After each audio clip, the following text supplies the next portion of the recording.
Helado de mantecado a 400 a 400.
La carátula, la presentación. En estos momentos estamos organizando la logística del equipo para empezar la venta, la comercialización aquí en el Parque Berrío de Medellín.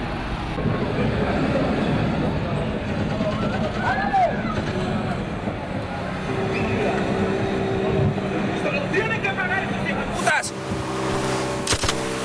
¡Disparen! ¡A matar!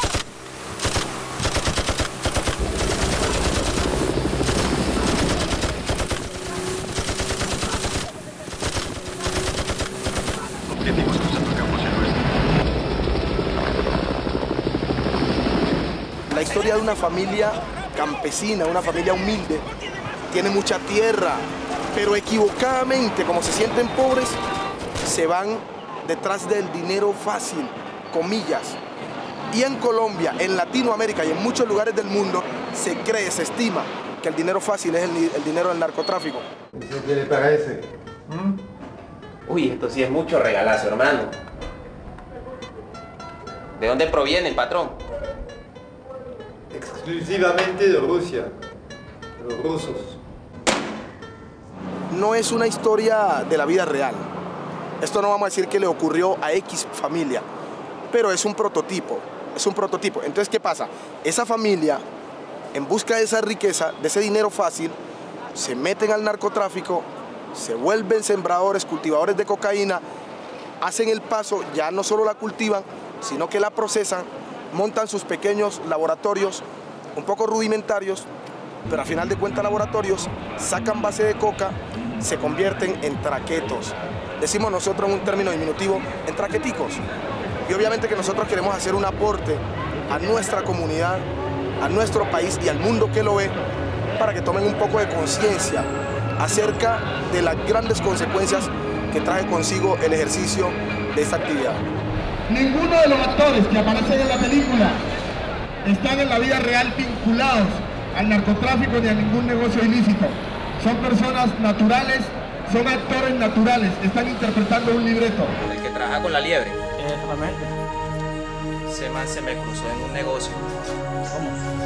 Y necesito eliminarlo hoy mismo. Necesito que te consigas al gato y lo elimines. Lo borres del mapa inmediatamente. Lo que usted diga. Sí. Que sea así. Buena suerte. El Diablo es un personaje que, como lo conocemos a nivel mundial, Al principio era una persona humilde, noble, tranquilo. Después que ya empieza a ser tentado por ciertas cosas, en este caso en la película, tentado por el narcotráfico, se convierte en ese ángel de la maldad, donde únicamente quiere defender su territorio, defender su familia y defenderse a sí mismo a capa y espadas. Aquí pueden mirar las escenas. Pausa. Ok, miren, toca interrumpir, pero porque estamos iniciando, luego no les interrumpo más.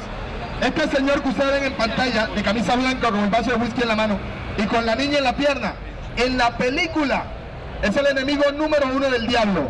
En la película se llama El Costeño, en la vida real es un buen muchacho, mírenlo allí. ¿Ok? En la vida real él se llama Gustavo Germán Obregón, un técnico en criminalística. Nosotros, el flagelo del narcotráfico y todos los problemas de la violencia en Colombia, todo lo que tiene que ver con los grupos al margen de la ley y todo lo que quiera, el problema del conflicto interno en Colombia, donde entra el Estado, donde entran todos los que hacen partes de ese conflicto. En nuestra región lo mirábamos por televisión y lo veíamos desde el balcón, como se dice literalmente. Lastimosamente, esa realidad ya nos ha tocado.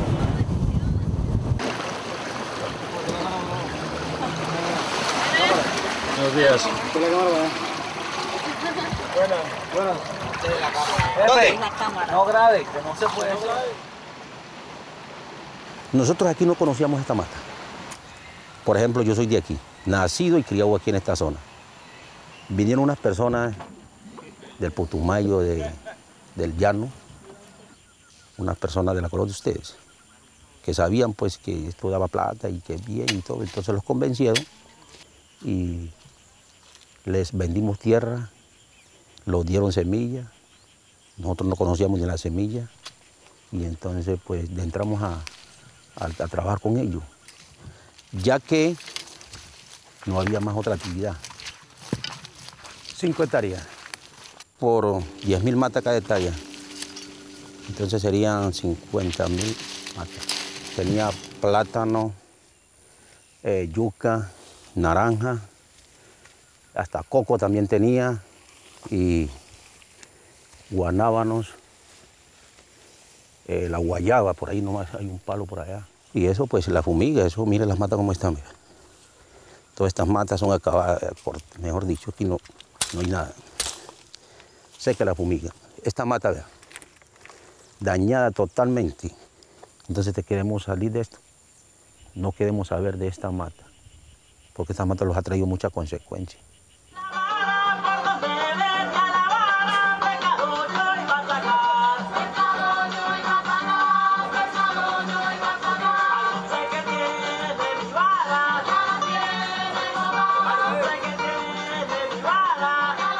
El barbero es un muchacho que en la película se llama Caín, es mi hermano en la película.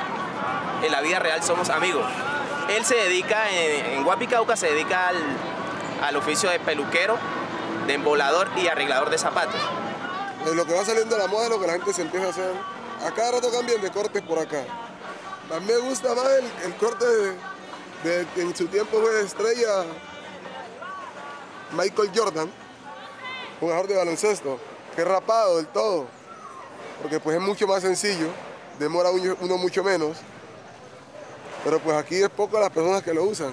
Él hace el papel de Caín en la película, que es mi hermano, del cual usted cuando miren la película o las escenas, él trata de matarme con una pala.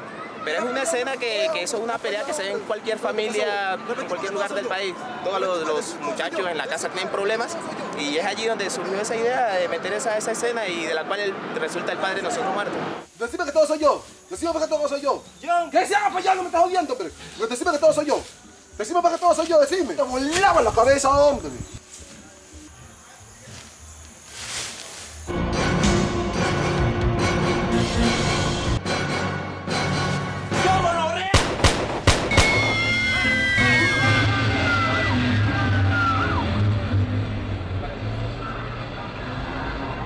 El pueblo que ven en pantalla en la película, en toda la película es Guapicauca, el pueblo donde somos originales, en la costa pacífica, un pueblo cercano a Buenaventura. La grabamos con el apoyo del Batallón Fluvial de Infantería de Marina y con el apoyo de la policía. Allí van a ver en escena helicópteros Blahot, pirañas, haciéndole persecución al diablo.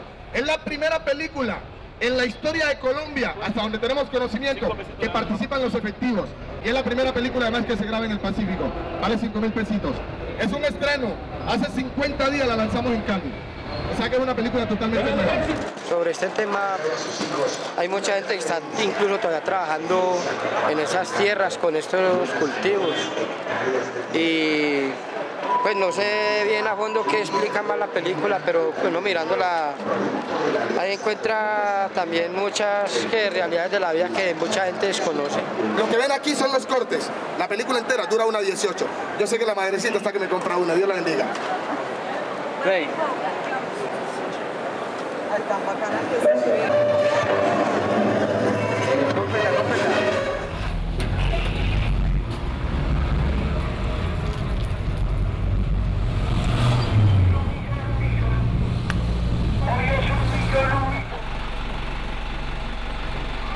La sierra, el mejor barrio para vivir.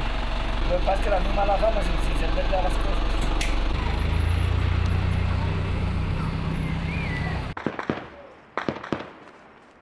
Pues están llegando por todos lados, por allí, Esos creen que nos van a cerrar con Rafaguiar. Me ponga a sacar a munición Pirulo. No, es que no, que acá está muy lleno. Pirulo tiene ahí una munición. Métale 30 tiros a eso. ¿Qué le hace?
Y esto es lo que estamos haciendo.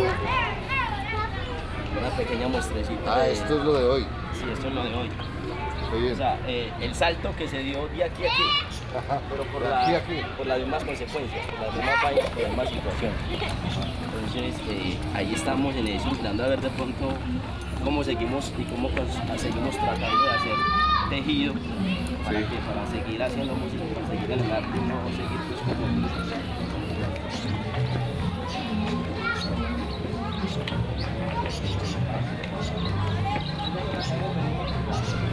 Ya está la entrada al seminario. Eso era en la finca de un francés, le decíamos el Mister.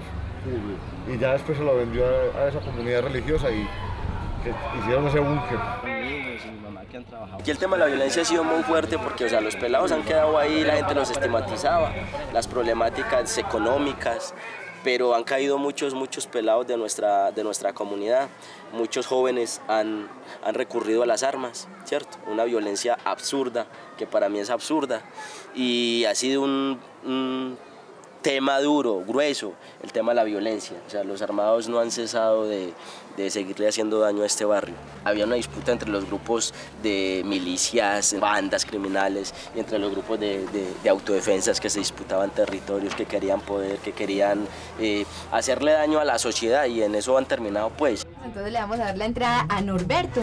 que es quien nos va a interpretar la canción, directo para ustedes aquí en Bajo Control, Éxtasis de Violencia. Bombas, petardos y mucho balín, violaciones y secuestros en todo Medellín, Bogotá, Colombia, en droga lo primero, hombres sin piedad, dañando el mundo entero, hambre, miseria, también corrupción. ¿Qué podemos hacer por esta situación?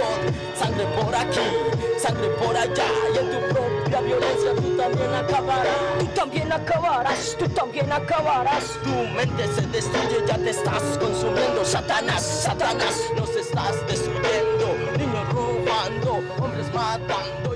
Hubieron una serie de cambios totales donde los muchachos cada uno quedaron inmersos como en un laberinto sin salida, y que la música no dio abasto para que todos esos pelados salieran. Y empezó una serie de problemas psicosociales, familiares, con cada uno de ellos. Muchos terminaron inmersos en todo el cuento de lo que era la violencia, en todo el cuento de lo que era la droga, y en todo el cuento de lo que era, pues, como con el dolor en el alma, pues lo digo. Muchos de ellos quedaron ahí. Muchos compañeros perdieron a sus familias, muchos compañeros se dejaron llevar por otros amigos de su comunidad y terminaron en el cuento de la drogadicción, otros terminaron en el cuento de una vida nocturna, de shows, de stripper, otros terminaron manejando el barrio, tristemente, y esa es la historia de ellos. En una ciudad donde es tan fácil caer en cualquier problema, porque aquí matan por cualquier cosa, no solamente porque haya droga o por cualquier cosa, es una cultura de muerte, ¿cierto? Entonces yo pienso que Norberto, nosotros, pero en una ciudad tan difícil, vernos 11 años después es como ser sobrevivientes de tantas cosas, y sobre todo Norberto en un escenario que ha sido tan difícil como la sierra. Cuando me dijeron, "Ay, volvamos a buscar a Norberto", yo dije, ¿dónde estarán?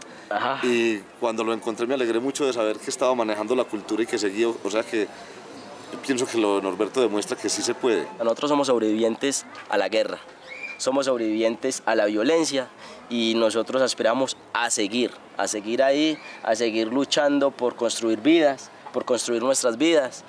Dando la batalla desde el lado artístico. Dando la batalla con instrumentos, con música, con canciones, con baile, ¿cierto? Así es. Esa es la de los soldados del arte. Alma sin rumbo, mal de Lucifer, dinos Dios mío, ¿qué podemos hacer? ¿Qué podemos hacer? ¿Qué podemos hacer? Si la guerra a este mundo ya nos quiere vencer. Alma sin rumbo, mal de Lucifer, dinos Dios mío, ¿qué podemos hacer? ¿Qué podemos hacer? ¿Qué podemos hacer? Si la guerra a este mundo ya nos quiere vencer. Edwin, pues un hermano que tuvo una historia triste. Hoy en día él no es el rapero que fue. Hoy en día él no es el cantante que quiso ser en un mañana. Edwin acá en el barrio terminó, o sea, todo eso que decíamos, de luchar por la paz, de luchar por la no violencia, él terminó ahí, en ese laberinto. Él se dejó como tramar, como llevar, no sé si fue por sus situaciones sociales, no sé si fue como por no sé qué era lo que él buscaba ahí, pero él terminó desmovilizado en los grupos de autodefensas, desmovilizado, que hoy en día me hago la pregunta yo si realmente hacía o no hacía parte de los grupos armados, ¿cierto? Él terminó un tiempo en la cárcel porque una vez lo estigmatizaron y él duró casi un mes en la cárcel, y a eso él lo afectó personalmente, emocionalmente, y él como que no encontró otras salidas. Lo hice yo, pero después borraron eso con Cal, y llegaron pues como otros pelados y hicieron por ir algo. Empezaron pero también por falta de materiales no se terminó. Ya esto es una escuela empresarial. Esta era una sede comunal que se llamaba Comusión, donde nos reuníamos. Entonces usted compra la ropa 10 tallas más grande que la suya para poder aparecer como del estilo del equipo. Ah, claro, no, o sea, la ropa mía, los pantalones son para estancar la sangre. O un torniquete. Muy bien. Bueno, Latin Power en este momento tiene la ventaja de que lo llaman de muchos municipios para muchas fiestas y para muchas actividades. Hoy en día la propuesta de nosotros es que ya hoy en día vivimos de eso, también con las dificultades, pero ya hoy en día es nuestro trabajo, o sea, es nuestra lucha.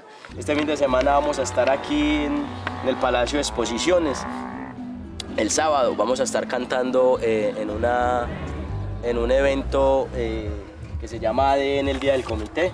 Es un evento donde le aportamos también, porque también hay que aportarle a la rehabilitación de mucha gente, ¿cierto?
Ya la cogí. I'm sorry for you.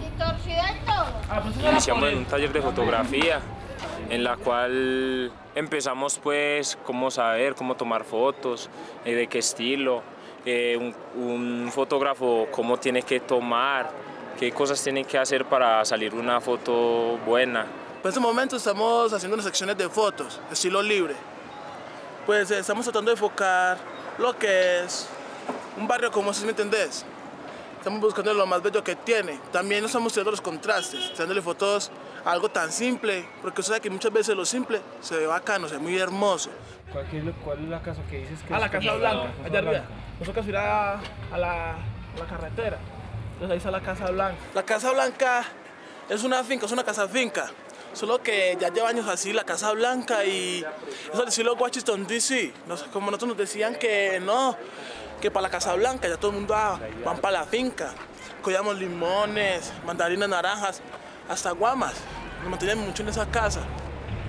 Pues la casa está aquí al pie. Ahorita la podremos ver, se las mostraré. Y sí, por eso me gustaría tomarle una foto, porque eso ya hace parte monumental de acá del barrio.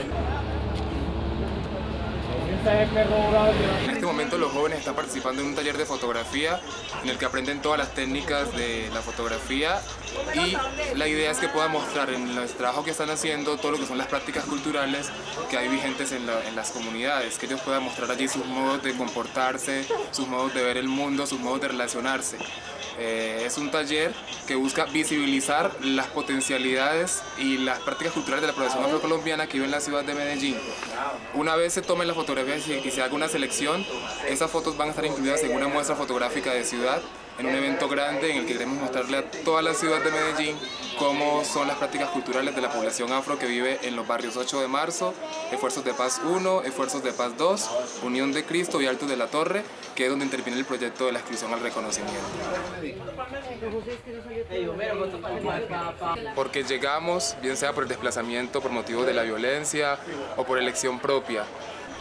Al igual que hoy en día hay afros, aquí mismo en 8 de marzo donde estamos hoy, hay gente proveniente del departamento del Chocó, pero a diferencia de los otros asentamientos en los que interviene el proyecto, hay una generación muy importante de jóvenes, de hombres y mujeres que han nacido aquí en la ciudad de Medellín. Entonces ya hay una cultura que es algo mezclada, no es la pura cultura de los lugares de procedencia, sino que también ya es una mezcla de la cultura afro de otras regiones del país con la cultura paisa.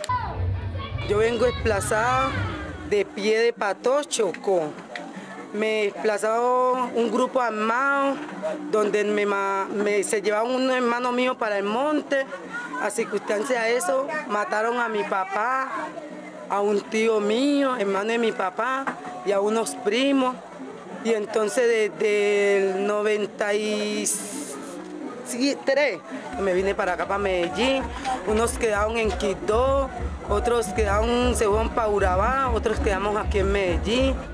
Nosotros somos desplazados en 1994 de un pueblito que se llama San Seno, Otras personas de acá de Chococito, Unión de Cristo, vienen desplazados por la violencia, otros por desastres naturales y otros porque tienen algunos familiares acá, tenían algunos familiares acá y ellos les dijeron que por acá estaban regalando tierra o vendiendo tierras y vinieron cada uno acá a hacer su ranchito. Y ahí mi mamá compró ese lotecito, en ese tiempo valía 20.000 pesos, que valió pues mucha plata en ese tiempo. O sea, normalmente fue por un desplazamiento, sí, porque muchos grupos armados y, o sea, debido a la presión pues, del grupo armado, las condiciones de vida ya estaban muy malucas porque no había empleo, sí, entonces nos vinimos para acá, para Medellín, mi mamá más que todo, y no, y aquí empezamos a lucharla. Nos han sacado como a la sociedad sin miedo, sí, dándonos a entender que somos mujeres autónomas, que podemos formar una empresa, que podemos contar con nuestro propio dinero, porque la gran mayoría de nosotras las mujeres, o sea, trabajamos para que el hombre administre, sí, pero pues gracias a los conocimientos que hemos adquirido, sabemos que nosotras mismas podemos manejar nuestro dinero, igual nuestro tiempo, igual, o sea, nosotros mandamos en cuántos hijos queremos tener en la vida y con quién.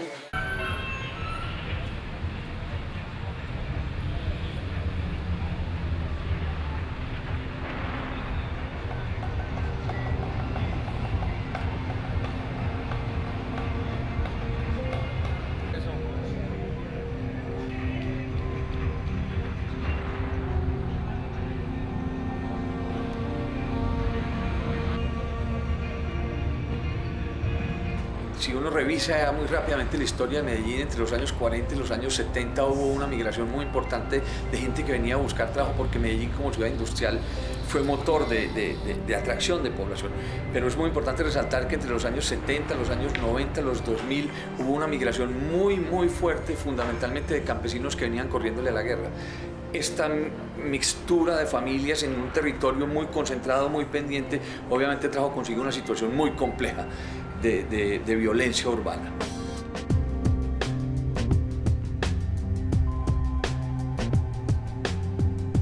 En nuestra ciudad teníamos un reto bastante importante en el trabajo con las comunidades y con las comunas que hoy tiene la ciudad. Teníamos unas características bien particulares frente al tema del índice de pobreza y el índice de desarrollo urbano. Y teníamos que diseñar un proyecto que de manera integral abarcara tres dimensiones: lo físico, lo social y lo institucional. Y ese fue el modelo cuando lo creamos en la zona nororiental, en la comuna 1 y 2, donde pudimos establecer un proyecto urbano integral era una estrategia de intervención urbana, de tal manera que con todas las herramientas del desarrollo pudiéramos elevar de inmediato las condiciones o los índices de calidad de vida de un territorio definido y determinado.